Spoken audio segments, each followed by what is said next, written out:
Minute Celtics post-game live presented by New England Ford Dealers and Ford Trucks. Eddie House, Amina Smith here with you. And the Celtics dropped this game to the Indiana Pacers 117-112. And Eddie, this is the first time that the Celtics have lost 3 straight games since December of last year. Where did this game get out of control for Boston? In the first half. I just think in the first half, one team came out with a sense of urgency, played harder, played with more focus, and shared the basketball, and they did the right thing, and they were led by Halliburton. He went out there and did his thing. He got other guys involved, and he made big shots at the end. But I think it all happened in the first half. Like, the first half dictated the rest of this game, and we were never able to catch back up once we got down in such a big hole. I looked at the first half of this matchup, and it really reminded me of the movie Space Jam when the Monstars, they lost their magic and their mojo out there on the court, because that's how the Celtics looked to start this game. You talk about that first quarter, the Indiana Pacers, they had a 20-point lead in that first quarter. What allowed them, Eddie, to really just have their way with the Celtics to start this matchup?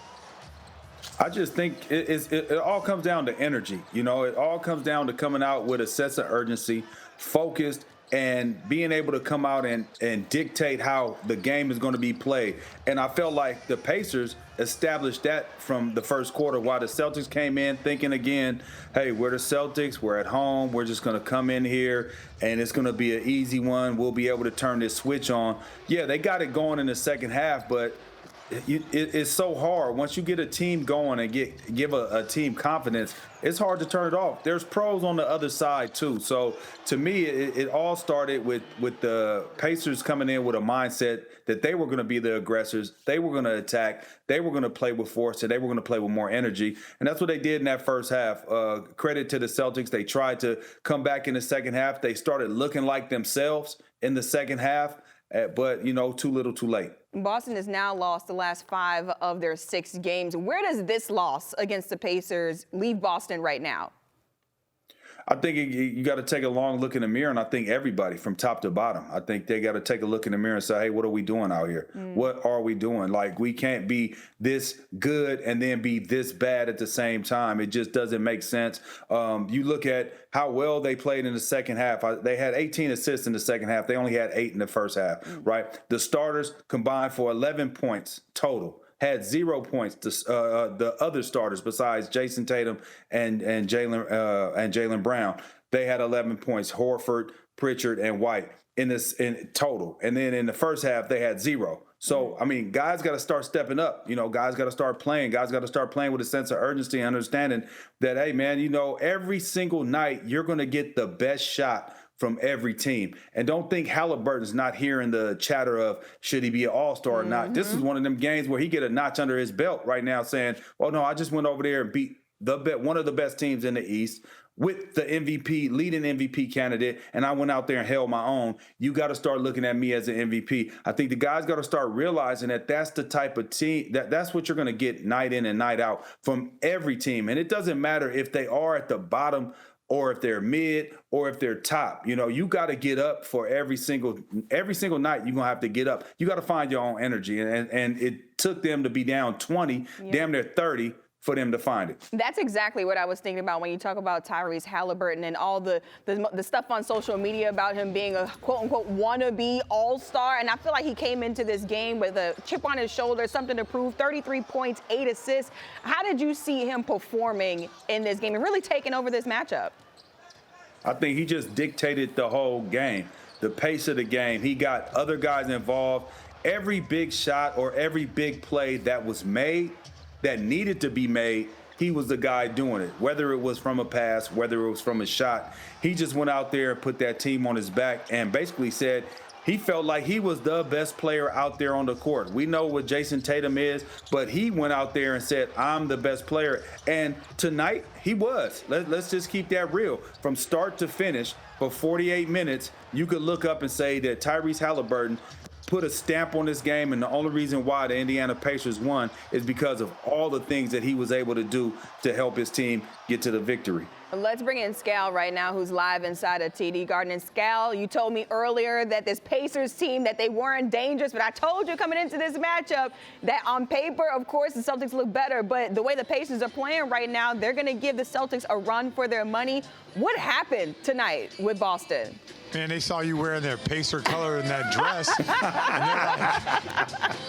and they were like, she with us? And all of a sudden,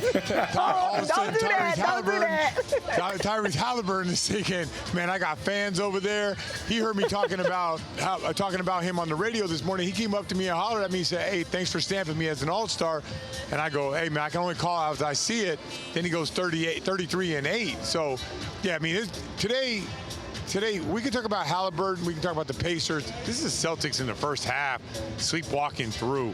You know, you're coming off of a loss, 2 losses to Orlando. And I get it, Orlando was a big, strong, physical team. And they probably thought what I thought. Listen, no team that plays with pace is ever going to be able to match us. And they just got ran off the floor in the first half. Luckily for Tatum, luckily for the Celtics, Tatum in the second half, he came back and sort of brought them back to where they needed to go. But you can't be messing around with the game like that. And I think the Celtics messed around in that first half, just didn't play with any edge and didn't play with any energy. And we saw Jason Tatum in this game, really in the second and third quarter. Once he started to wake up, he started to play through guys, play physical, get downhill, get to the rim. You know, how much did the rest of the team need to follow suit in terms of really playing through guys and being physical and imposing their will in this matchup? So you're exactly right. So you got to play physical, and you might not shoot the ball at the rim. You know, it might be Miles Turner at the basket, but you have to play physical to get to that point, and then you got to play out of it. I just feel like the last 3 games, and maybe even you want to call it now the last 9 games, we've just been settling. And Tatum said, forget that. I'm not settling anymore. I'm going to the cup. I'm going to be aggressive. You saw the 3 plays in a row. Got the layup where he got hit in the face. Another layup. Then he dunked on Neesmith. Neesmith ran out to the parking lot before he came back. So Tatum was like, I'm the guy right now dominating this game. And I think the Celtics need more of that. They need more guys trying to do that, not just doing that when you're playing from behind. Eddie, how much did the rest of this team really need to follow Jason Tatum's lead in terms of being physical in this game in order to really win it? Well, it was mandatory, and I said it in the pregame with Jason Tatum coming back, that he has to be the guy that's going to lead them, and he has to lead them in many different ways and being aggressive, you know, on both ends of the court. You've seen him playing hard, and because I felt like we just got away from playing hard and playing together and playing the Celtic brand of basketball that we have come accustomed to watching. I felt like we've got away from that for whatever reason. I don't know if it's you start feeling good about the wins that you've been getting and things like that, but I think that him coming out and playing the way he did, that to me, that was a statement, not only to everybody else, but also to his team. Like, man, come on, we got to get it going. We can't be slow. He kind of slept walk at the beginning, but let's say this. Let me ask you this, Scal. I think the biggest sequence of the whole game, right? We were down 11, and it was the end of the third quarter, and Brogdon pulled up that 3. And I don't like, you know, talking about somebody taking a shot, missing a shot, or making a shot. But he missed that 3. They came down, hit a 3.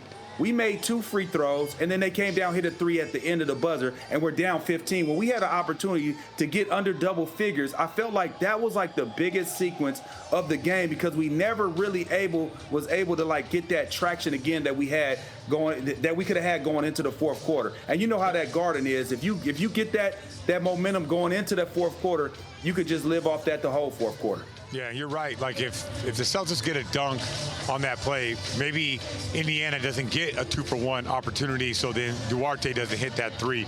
Also, the Peyton Pritchard, he missed the layup. That would have cut it to 5, and then they go back down and they knock down a 3, which ended up pushing it up to 11. So, yeah, I mean, there's a lot of moments like that.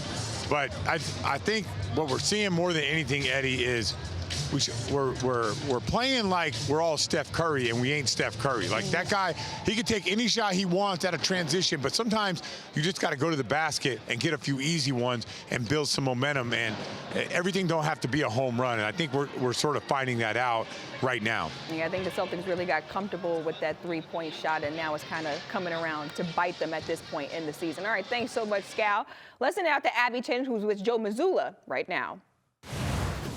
Joe, this was a very different game in the second half. How did you challenge your team at halftime? Just said that we needed to play better. I thought our guys did a good job responding, and tail of two halves, we came up short, so we have to be better. Did you get any sort of explanation from Mark Davis for not calling Jason Tatum on the gather? I didn't. Did you ask? No, because you can't challenge a play like that, so there's no point in asking because they can't change it. Have to let it go. Tyrese Halliburton had a huge three after you guys had cut it to 5 late in that fourth. How was he able to get open? Yeah, we just let him get comfortable. We let him get a few early shots go in, and because of their spacing, we tried to run a couple guys at him, but he did a great job creating space for himself and getting good shots. Now lost 3 straight to open this homestand. What did you say to the guys afterwards? We just have to get better. Simple as that. Thank you, Joe. Thank you.